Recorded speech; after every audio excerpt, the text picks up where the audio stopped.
Yo, what's up, world? It's your boy, Daniel Chroma Jr. And I just want to thank God that you guys are here to watch this video. And, we made it through another week. We're here, it's the weekend. And today is actually Weekend Warning, episode 10. And the title of today's message is Do We Hate Our Grandparents? And if not, 3 ways to help our elderly loved ones survive this pandemic and weather the storm. Okay? Now, I don't know if it's just me, but I noticed that a lot of people are not taking the COVID-19 pandemic seriously.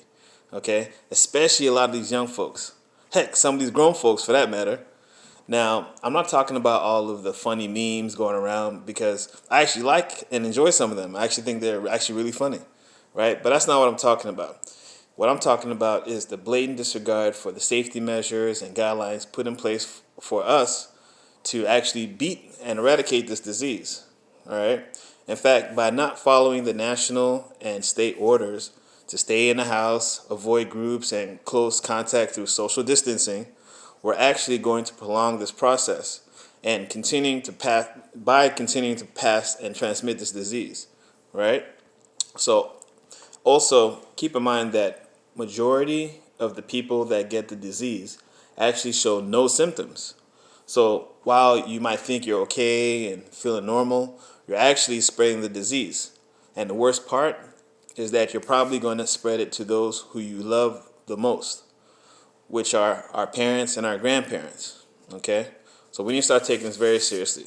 Now, to put this in context, I was actually thinking the other day how everything that's going on right now. This actually reminds me of the story in the Bible when God told Moses that he would send a plague, right?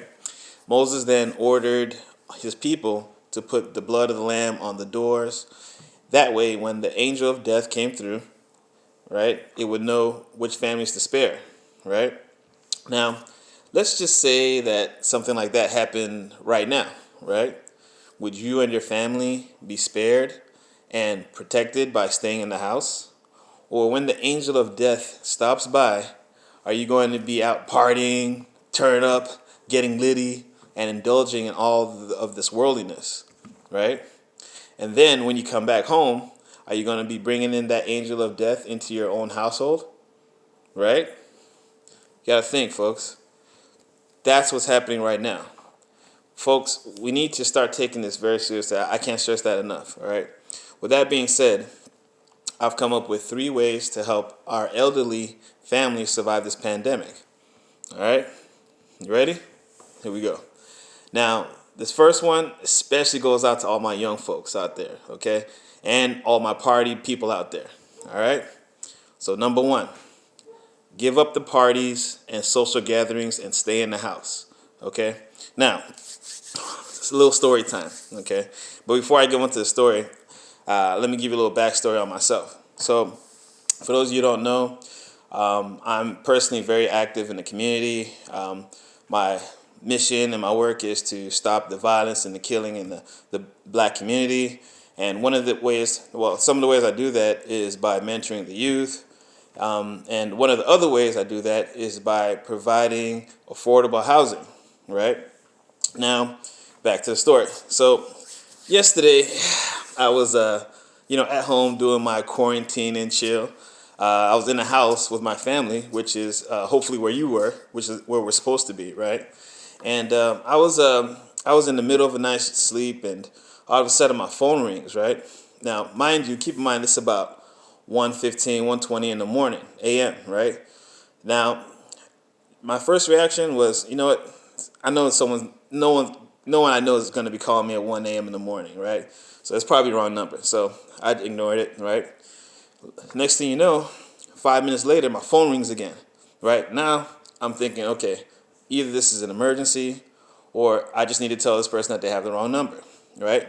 So I answer my phone in a daze because I'm halfway in a dream, right? And it's a police officer, right? He says, hey, Mr. Karoma, looks like we've had noise complaints. It seems like at one of your properties there's a big party and there's like 100 people outside, and we've identified that two of the people in there are known criminals that have warrants and they're known to be violent and usually carry weapons on them. So right now we're concerned for the safety of the neighborhood. Right now, keep in mind, now my brain's still processing because I don't know. I just got woken up in the middle of the night. I don't remember what I was dreaming about, but it must have been good because I just couldn't believe it. I must have been like on stage with Tupac or something like that. But anyways, long story short, I'm shocked at this point. The officer says, "All right, we're gonna go in there, but we know that you're very well known in the community. Maybe you can come through and smooth things over so that we don't have to take matters into our own hands." So I said, "Okay, no problem. I'll be there in about 20 minutes." So keep in mind, because these people's decision, I had to get out of my quarantine, right? Throw my clothes on, fly 20 minutes, right? Now, mind you, now I'm putting myself at risk, right? Just because they wanted to risk their health and their family. In the midst of that, I ran out the house. I didn't grab my mask. I didn't grab my gloves.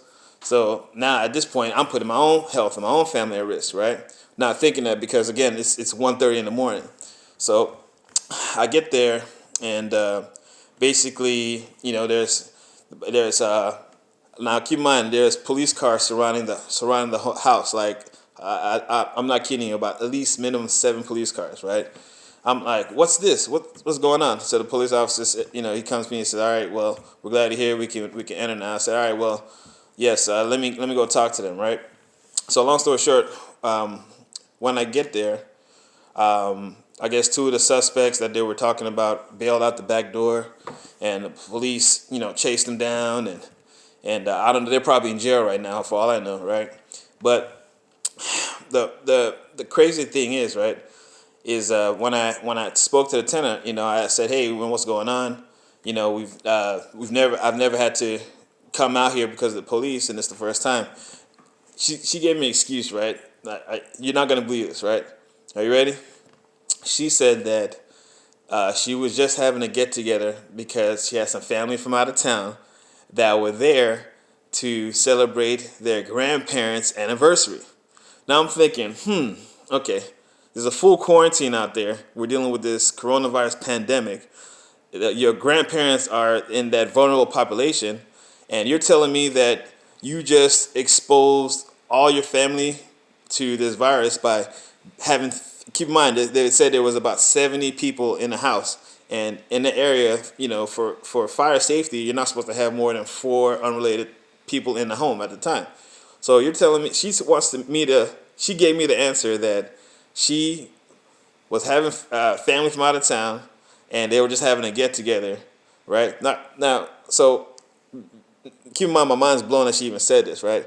So I didn't even know how to react. I just said, you know what, this can't happen anymore, and obviously I'm here, so obviously all the party was over, basically, right? But guys, I honestly can't make this up, right? Like, I wasn't even going to post a video about this coronavirus stuff anymore because everyone else is doing it, but I just can't make this stuff up, right? So that was number one, all right? Give up the parties and social gatherings and stay in the house. But before I move on, now keep in mind, right?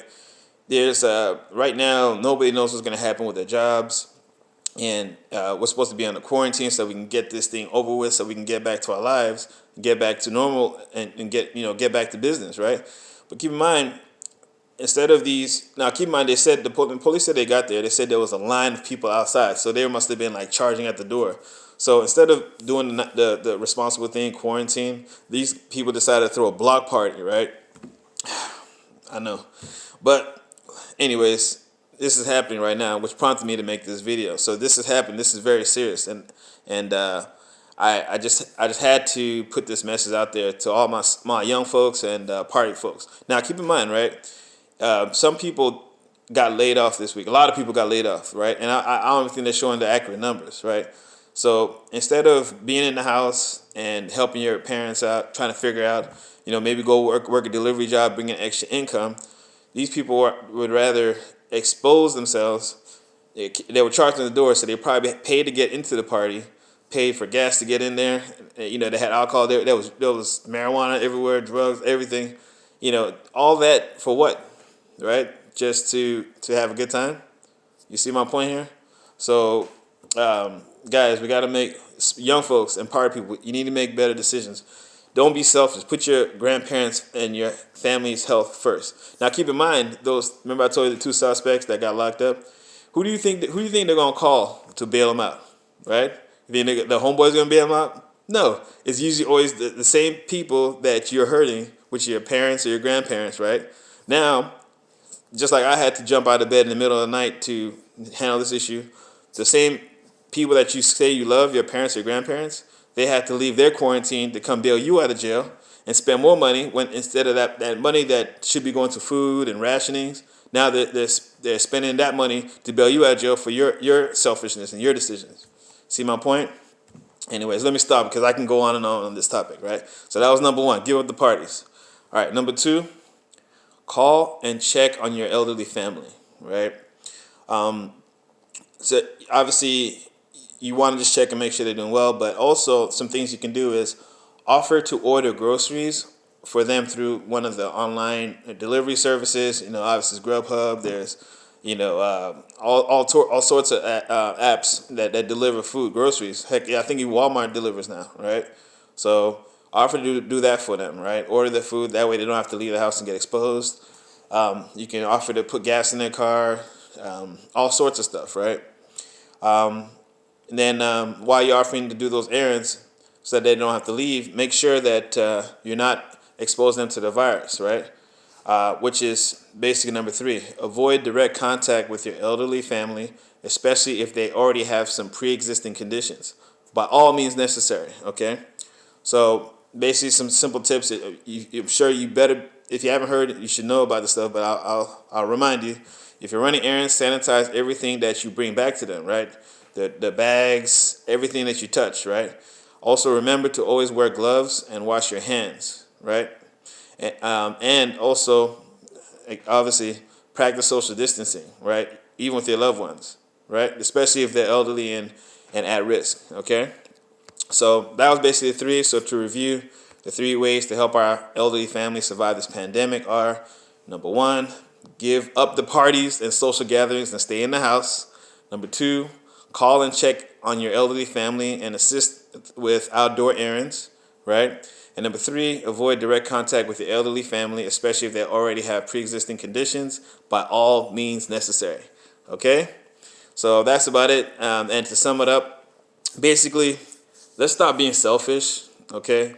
And start to actually put the health and well-being of our elderly loved ones before our foolish desires to socialize and getting lit, all right? This is your boy, Banny. Actually, before I end that, make sure you go ahead and like and share this video with all your young, with all the young folks that you know and party animals out there. And remember to please subscribe and hit that bell so that you'll be aware of when I drop my next video. All right. This is your boy, Banny Karoma Jr. I love you. I pray that you have a safe, blessed, and relaxing rest of your quarantine weekend. All right. And I look forward to seeing y'all again on Monday. All right. I love you. Peace.